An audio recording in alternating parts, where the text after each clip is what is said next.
Hello, everybody. Tyrone the God 3 here. Konosuba. Now, at first, the name sounded a bit off, and I didn't know exactly what I was getting into when I was watching Konosuba.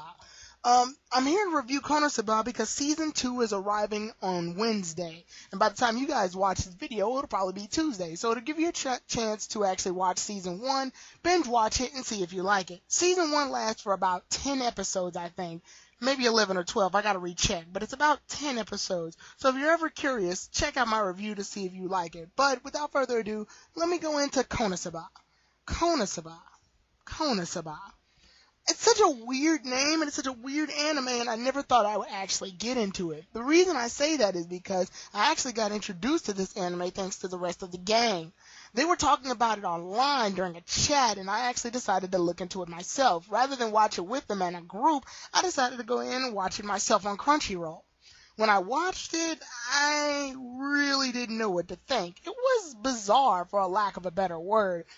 For a long story short, here's the part of the plot. I won't reveal a lot of things because I want some people to actually go in and watch this. There's some things in Konosuba you just have to see to believe, but here's the ground rule of most of the things that happen in Konosuba leading up to the point that we are now on Season 2. Konosuba basically starts off with this guy named Kazuma. And with Kazuma, he almost ends up getting, well, I'll just let that joke be that joke. But anyway, long story short, Kazuma ends up dying. When Kazuma ends up dying, he has an option. He can either, go to the afterlife, or he can live in an RPG world. And he can actually bring one person to guide him along the way and be his partner while he's in the RPG world. Kazuma, I have pronounced his name two different ways, sorry. Kazuma ends up choosing Aqua, the lady that ends up coming with him. Aqua is known as a goddess, and she was the one that was directing Kazuma when he was dead in the first place. So she winds up in this RPG world stuck with him as well, and she's kind of sour about it at first, but eventually gets used to it and adjusts to the world. The entire concept of Konosuba seems like a weird Sword Art Online mixed with Rosario vampire type deal. Kazuma as well as Aqua end up training a lot and getting used to the various mechanics of the RPG game that they're inside. Because of this, however, they end up meeting up with several other characters named Megum and also Darkness. These are the four main characters that we get introduced to within the entirety of the series, and this is our main gang for the rest of the series.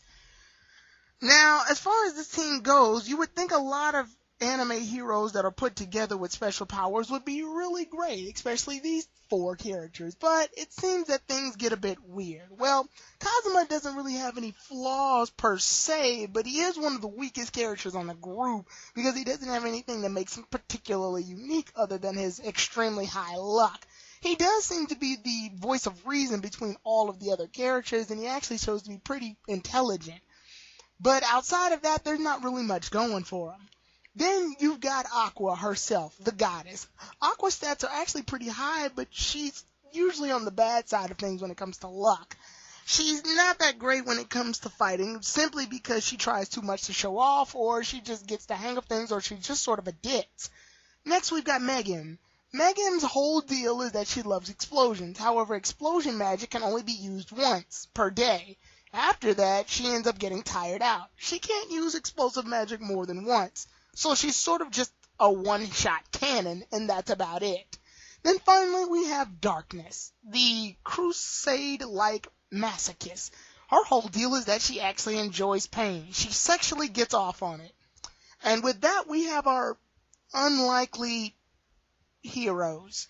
Yeah, Konosuba's whole deal is the fact that each of the characters in the world of Konosuba have some weird quirk wrong with them, or to the very least, the four heroes that we're focusing on now. They somehow do wind up defeating a lot of the main villains, and they end up getting through most of their trials due to either sheer dumb luck or some type of thing that Kazuma ends up pulling out of his ass due to him thinking hard enough. It's odd to note that these heroes are very, very, very unlikely, but I think that's what made me more attracted to Konosuba as an anime. The characters aren't exactly what you expect. Each of them has something that makes them unique, and it's definitely variable by each of the characters that show on screen. From the moment that you look at the screen, even color-wise, you can tell who's who. Green represents Kazuma, red represents Megumi, orange represents darkness, and blue represents Aqua. It's pretty clear the minute you look at the screen. The vibrant colors make no mistake of showing off each of the characters. The entire plot of this series doesn't really advance much due to the fact that usually it's a lot of running gag episodes of the hilarious things happening. However, there isn't to say that there's no plot happening. Various progressions happen throughout the show, but they're not so immediate to the point where they cause large amounts of plot reveal, other than the stuff I won't reveal towards the final few episodes of Season 1. But regardless of that, a lot of the things in Konosuba more or less stay standard and more or less stay in a pattern. This is more or less because Konosuba is also known to be a harem. For those of y'all who don't know what harems are usually animes where there's only one male main character and then there's a bunch of female characters surrounding that male character. They usually follow some type of cliche. You've got the girl who doesn't have much like assets, I'll say, but she's very cute and she's small. And then you've got the girl with the unnaturally huge bust, and then the girl who ends up on all of these awkward sexual like positions. I should warn you about this now before going into watching Konosuba. Konosuba has one thing that it holds treasure for it. Fan service, fan service, fan service. There's a lot of fan service in Konosuba, mostly because it's a harem, and it's a harem's job to show off fan service.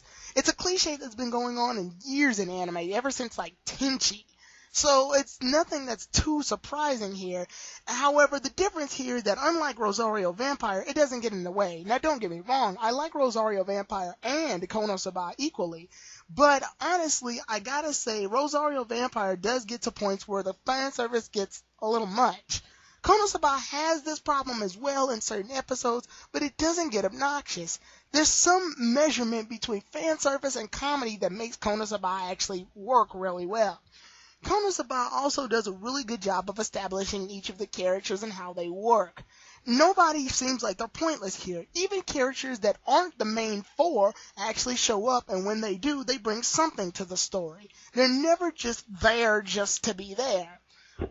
One thing I also like about Konosuba is that they wind up in very wacky situations that you obviously would expect them to be in, but they got it into a way that you didn't quite expect for them to get into that situation.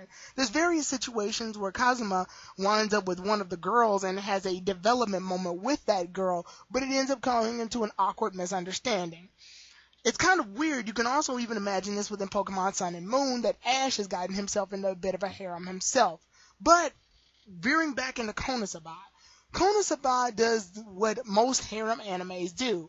It shows off the female characters as well as shows off the fan service of them, but it also measures it out with comedy. But it even can be serious and action-packed when it needs to be. Like I said, watch the final 2 episodes of this season. You won't be disappointed. The entire series as a whole is really good, and it's something that you can definitely go into. However, I will admit that there are some episodes that feel like they're there just to be there. And for Season 1 only having about 10 or 11 episodes, that does get kind of jarring, but at the exact same time, it's not too much into the way where it'll annoy you. The episodes go by at a pretty decent pace, and you'll never be bored. So, with that said, Konosuba, really good anime. Definitely recommend that you guys check it out. And hey, since Season 2 is coming out on Wednesday, you can check out my review on Tuesday and then binge watch the entire series. It won't take long since there's only about 12 or 10 episodes in Season 1. And then you can go ahead and watch the season premiere of Season 2 when it comes out on Wednesday. Good job, Tyrone. What are you doing here? What? I don't understand why you're so offended. You're not supposed to be here. Get